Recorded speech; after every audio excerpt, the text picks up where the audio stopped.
So I'm pretty sure I used this clip for my Babysitters Club review, but every time I hear the word babysitter, I think about this iconic scene. You pay this woman to sit on babies? That's disgusting! I do it for nothing. What is up, Netflix fans? Welcome back to my channel. Every weekend I talk about the brand new movie or show on streaming, and right now it's the sequel to The Babysitter. I need you in the comments down below. How did you feel about this film? Were you a fan of the first? And let's talk Killer Queen. 2 years after Cole survived a satanic blood cult, he's living another nightmare, high school. Aren't we all? And the demons from his past still making his life hell. Directed by McG. Now, I like McG as a person quite a bit. As a director, not necessarily. But as someone who was hesitant going into the first Babysitter, I found it to be a bit surprising, especially when you compare it to all of these other movies on Netflix. There's this sense of fun to it that is rarely captured by films that go for it. And that first film goes for it. Now, the second movie, it goes for it even more.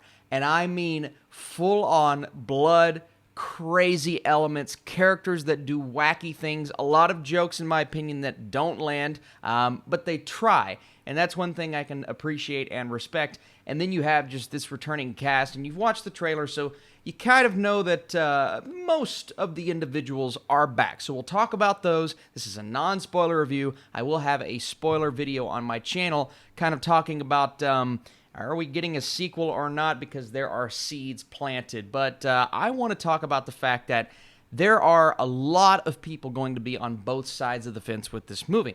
I feel like some are going to watch it and say that that went way too far overboard compared to the first, because this kind of cranks it up to 11, right? And then some are going to watch and say this was even more fun than the original. Austin, which side are you on? Well, we'll get into that. I do want to start out with the fact that I think this is worth watching in general, because even if you don't end up loving it, you will still have some fun with it. Because, and I love kind of this overboard style that it's going for. I don't know if it quite got there, but I appreciate it. A lot of people, they'll take issue with like the blood and the gore and the fact that every single kill in this movie, and you know they're coming, every kill is bloody, explosive, overboard. I have to say, the practical effects here that they utilize a couple of times, now sometimes they incorporate CGI, but they did a great job with the practical effects. It looks spectacular if you're into that kind of thing, and I like the fact that they kind of knew that they wanted every single death or gunshot or attack to sound and look like that. I thought the sound design in those scenes worked really well, so that was something that I think their goal, they were able to reach that. That worked well. Let's talk about the acting. You have these returning characters like a King Batch, a Bella Thorne, a Robbie Amell, a Judah Lewis. Now, Judah Lewis, and it's tough because he's not, he's maybe not as well known as some of these others. I don't know if he captured the role as well as I wanted him to. I think everyone else was just kind of a step above, and I don't necessarily blame him. I just think he needs to come into his own a bit more as an actor. The person that stole the show for me, though, was actually Jenna Ortega, the newcomer to the franchise of sorts. She was incredible. But the film really revolves around Cole and his relationship with Melanie that carries over to this one. How that takes a very different turn than what he's expecting, especially, and then this situation begins with all of these people that we saw die in this last movie. Well, they're back and they're here to take revenge on our characters, and that was baffling to me. I'm like, okay, this doesn't make complete sense, but the movie itself kind of embraces this wacky tone, and that's when you, even if you don't buy it, you're just like, okay, I know what I'm in for, and I know exactly how this is going to play out. Now, I do feel like that's a negative. You know exactly where this is going to go. You know certain things, and I do think the trailer maybe revealed a couple of elements. I'm like, I like how they kept one major element from us that I'm keeping from you in this review. It's hard not to talk about, but they did show us one thing. I'm just like, don't know if you should have done that. So that was unfortunate, and then we get into the actual story, and again, the progression, I kind of saw every twist and turn. I didn't see how it was going to play out, but I knew it was going to play out in that way. And even though it was extremely stylistic, right, to the B-level kind of campy, satirical horror movie type deal, and those aren't normally my types of movies. And I know what you're going to say, Austin, come on now.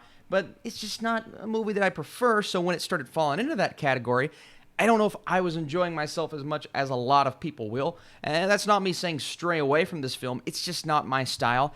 And then for me, the comedy didn't hit as hard as I wanted it to. Like, I wasn't laughing when they would deliver on a joke. There's one from King Batch that I think worked really well, a Jordan Peele joke, but that was in the trailer.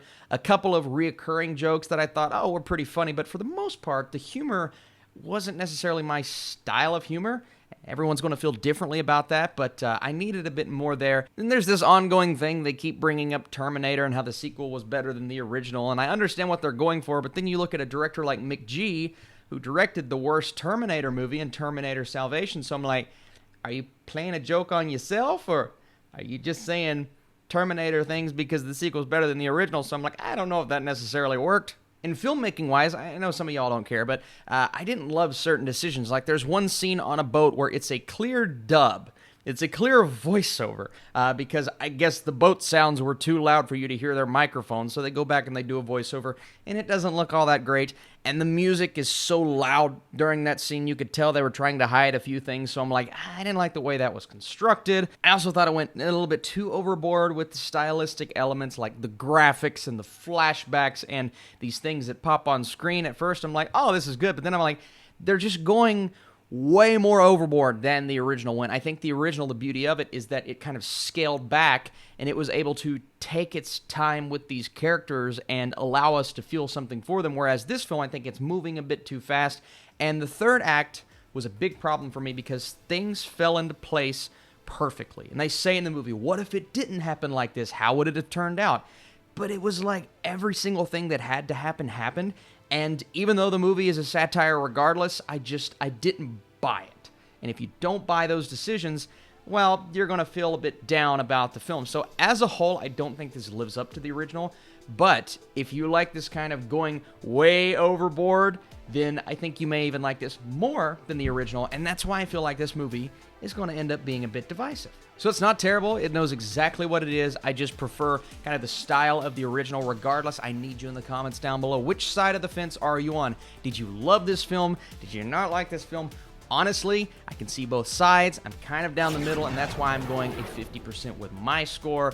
Again, I know how this goes sometimes. I apologize that I didn't feel like this movie lived up to the hype, but hey, I was looking forward to it. I thought the first one really worked, but there are good things in here for sure that I think a lot of people will take a lot of things home from, even though you're watching it at home on Netflix. So stay tuned. I am going to talk about the ending a little bit in another video, talk about spoilers, a lot of fun things that we can do in that video that I couldn't do in this video regardless. Appreciate you guys for watching. Stay tuned for more Netflix reviews. If you like the video, hit the thumbs up button. I appreciate it.